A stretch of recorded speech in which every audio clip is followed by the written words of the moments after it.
अस्सलाम वालेकुम नाज़रीन, मैं हूं इब्राहिम कुंबर। आप देख रहे हैं IKNN।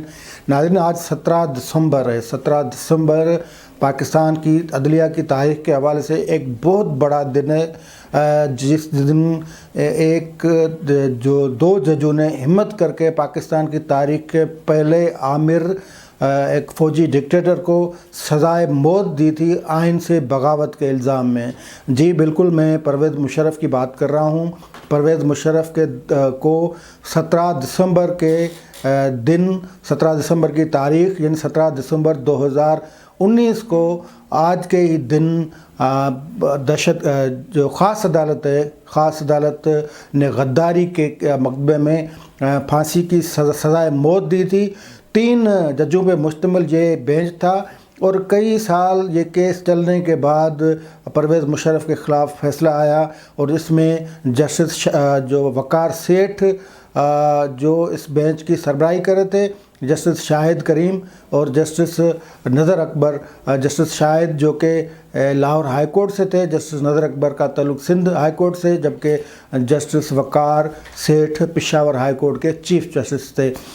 उस फैसले का क्या हुआ वो तो हम आपको बाद में बताएंगे, लेकिन यहाँ पे ये भी है कि जस्टिस वक़ार जिसने ये जुर्रत का कदम उठा के जो फ़ैसला दिया और एक साथी जज के साथ मिलकर आज उस वक़ार सेठ को गुज़रे हुए भी तकरीबन 1 महीना होने को है।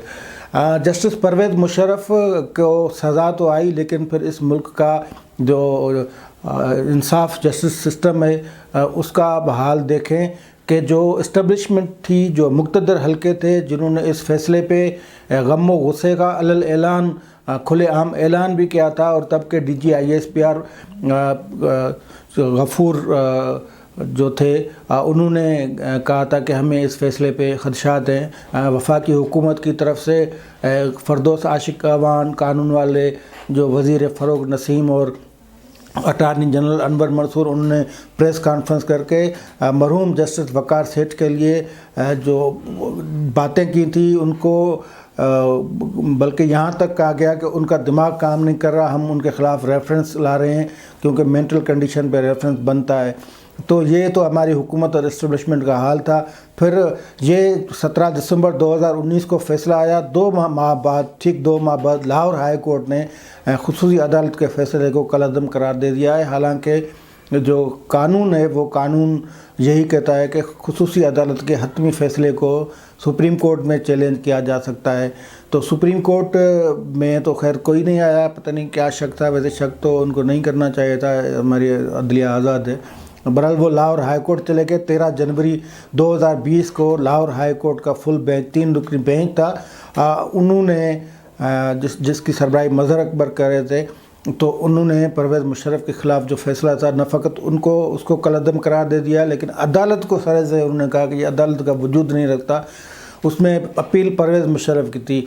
एक जगह पे सुप्रीम कोर्ट का ये फ़ैसला है कि अपील का राइट, बल्कि हाई कोर्ट ने भी, इस्लामाबाद हाई कोर्ट ने भी यही कहा है कि अपील तब हो सकती है जब इश्तिहारी करार दिया गया मुल्ज़िम सरेंडर करे। नवाज़ शरीफ के हवाले से अदालत का फ़ैसला ये है, सुप्रीम कोर्ट का ख़ुद फ़ैसला ये है कि जब तक कोई इश्तिहारी करार दिया गया मुल्ज़िम सरेंडर नहीं करता तो अपील उसकी नहीं सुनी जा सकती। बल्कि अदालत ने यह भी कहा था कि अपील का हक़, ये परवेज़ मुशर्रफ के केस में ख़ुद जस्टिस आसिफ सईद खोसा की ऑब्जर्वेशंस मौजूद हैं, फ़ैसला मौजूद है कि अपील का हक़ उसको दिया जाएगा जो कानून के सामने सरेंडर करेगा। लेकिन लाहौर हाई कोर्ट ने सुप्रीम कोर्ट के फ़ैसले की, ऑब्जर्वेशन की, सब की धज्जियाँ उड़ा दी और फ़ैसला दे दिया परवेज़ मुशर्रफ के हक़ में।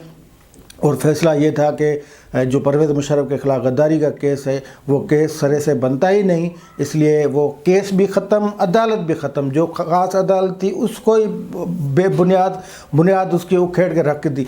तो ये पाकिस्तान में परवेज़ मुशर्रफ की ताकत का आप अंदाज़ा लगाएं कि रिटायरमेंट का बावजूद एक आमिर के पास इतनी ताकत होती है कि एक तो मैंने ये केस डे 1 से शुरू किया है, जिस दिन परवेज़ मुशर्रफ सियाह लिबास में अदालत में पेश हुए और एक घमंडाना अंदाज में, पर जब उस पर फ़र्द जुर्म आयद की गई तो अदालत में तब के जो प्रिजाइडिंग ऑफिसर थे खुसूसी अदालत के जस्टिस फैसल अरब, تو ان کو بھی وہ یہی کہہ رہے تھے کہ آپ کو بھی یاد ہوگا کہ آپ کو بھی میں نے جج بنایا تھا. تو اس طرح کی وہ پرویز مشرف کی حالت تھی. لیکن پھر جب طلب کیا گیا تو عدالت میں نہیں بار بار آیا. ایک مرتبہ عدالت آتے آتے پھر فوجی ہاسپٹل میں چلا کے ادھر پناہ لی. تو اس کی طاقت کا آپ اندازہ لگائیں کہ ایک تو 17 دسمبر کو اس لیے ہم نے یاد کیا ہے کہ اس دن جسٹس وقار سیٹھ نے یہ فیصلہ دیا، بلکہ اس فیصلے میں جسٹس وقار سیٹھ کی آبزرویشن تھی کہ اگر پرویز مشرف اس فیصلے مطلب سزائے موت سے بچ جاتے ہیں یا سزائے فیصلے سے عمل درآمد نہیں ہوتا تو اور مر جاتے ہیں تو ان کی لاش جو ہے وہ جو گھسیٹ کے ڈی چوک میں 3 دنوں کے لیے ٹانگ دی جائے. یہ تو ایک جج کی جرت تھی کہ وہ کسی ایسے بندے کے خلاف فیصلہ دے کر پھر اپنی آبزرویشن دیں جو بندہ 2 مرتبہ ملک کا آئین توڑ دے. آئین کا آرٹیکل 6 یہی کہتا ہے کہ آئین سے بغاوت کی جو مجرم ہے وہ غدار ہے اور اس کی سزائے موت ہو سکتی ہے یا عمر قید ہو سکتی ہے. بہرحال تو کسی جج نے اتنی جرت نہیں کی جو مرحوم وقار احمد سیٹھ نے دکھائی. پھر جو لاہور ہائی کورٹ کے جج ان کے ساتھ خاص عدالت میں موجود تھے انہوں نے اس سے ڈیسینٹ کیا اس جملے سے کہ لاش کو گھسیٹ کر ڈی چوک میں نہیں ٹانگا جائے. لیکن غداری کے مرتکب ہوئے پرویز مشرف اور پاکستان کی تاریخ میں پہلی بار کسی فوجی ڈکٹیٹر کو، ویسے تو کئی آئے ہیں 4-5 جتنے بھی آئے ہیں، لیکن پہلے فوجی عامر کو غداری کا مرتکب قرار دیتے ہوئے سزائے موت سنا دی گئی. اور یہ فیصلہ جسٹس وقار تو خیر ہم میں نہیں رہے، لیکن ان کا فیصلہ ہمیشہ یادگار رہے گا اور یہ مثال بن کر ابھرے گا جب کسی نے کوئی کوشش کی پاکستان کے آئین کو توڑنے کی، جمہوریت کو پامال کرنے کی، پارلیمنٹ کو زیر دست کرنے کی، تو اس کو جسٹس وقار سیٹھ کا فیصلہ یاد آئے گا کہ اس نے نہ فقط ایک فوجی عامر کو سزائے موت سنائی تھی لیکن اس کی لاش کو گھسیٹ کر 3 دن تک ڈی چوک پر لٹکانے کا آرڈر بھی دیا تھا. پھر لاہور ہائی کورٹ نے جو کی تو اس ملک میں تو وہ ہوتا رہتا ہے. ایک بے گناہ وزیر اعظم کو آپ پھانسی دے سکتے ہیں لیکن وہ بھی لاہور ہائی کورٹ کا کمال تھا. اور دوسری طرف ایک عامر کے لیے لاہور ہائی کورٹ کا یہ ہے کہ اس کو اپنا جگر گوشہ تسلیم کر کے اس کو دی گئی ایک جائز قانون کے تحت دی گئی سزا کالعدم قرار دی گئی. یہ پاکستان کی تاریخ کا 17 دسمبر بہت بڑا دن تھا.